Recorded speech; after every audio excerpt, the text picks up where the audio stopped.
YCP అధ్యక్షుడు YS Jagan పాలనే కాదు, మాటలు రివర్స్ లోనే ఉంటున్నాయి. అధికారంలో ఉన్న సమయంలో రివర్స్ టెండర్ల పేరుతో అన్ని పనులు ఆపేసి విధ్వంసానికి తెరలేపిన సంగతి ఏపీ ప్రజలు ఇంకా మర్చిపోలేదు. అయితే పవర్ లోకి రాకముందు నుంచే ఆయన రివర్స్ రాజకీయాల్లో ఆరితేరిపోయారు.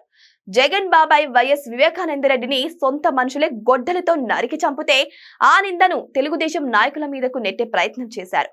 అప్పుడే జగన్ మాటలకు అర్థాలే వేరు అని అర్థం చేసుకోవాల్సింది. కానీ అసలు నిజం ఆలస్యంగా తెలిసిందే.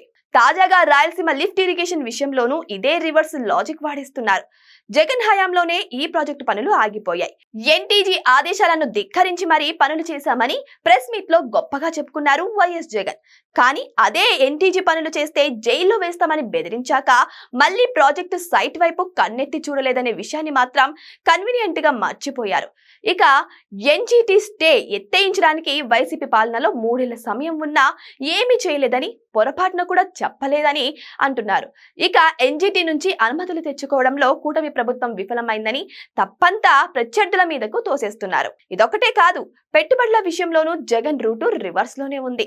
భోగాపురం ఎయిర్పోర్టు దండగా ఎర్రబస్సు రాని ఊరికి ఎయిర్ బస్ ఎందుకు అని చెప్పి భూసేకరణ అడ్డుకోవడానికి కోర్టుల్లో కేసులు వేయించిన ఘనత వైఎస్ జగన్మోహన్ రెడ్డి సొంతం. ఇప్పుడు ఆయన భోగాపురం ఎయిర్పోర్ట్ తన వల్లే పూర్తయిందని చెప్పుకుంటున్నారు. ఇక జగన్ పాలనలో విశాఖలో నిర్వహించిన గ్లోబల్ ఇన్వెస్టర్స్ సమ్మిట్ లో వంట వాళ్ళు, క్యాటరింగ్ వాళ్లకు సూట్లు వేసి ఎంవోలు చేసుకున్నారనే ఆరోపణలు కూడా వచ్చాయి.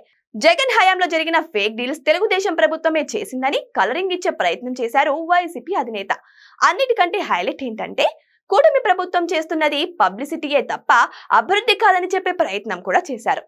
అయితే వైసీపీ పాలనలో పొలాల్లో సరిహద్దు రాళ్ల దగ్గర నుంచి శ్మశానంలో సమాధి రాళ్ల వరకు, స్కూల్ గోడల రంగుల నుంచి పిల్లల పుస్తకాలు, బెల్టులు, బ్యాగుల వరకు ప్రతి చోట జగన్ ఫోటోలు వేసి పబ్లిసిటీకి పరాకాష్ఠగా నిలిచిందెవరో ఏపీలో చిన్న పిల్లల్ని అడిగినా సరే చెబుతారు.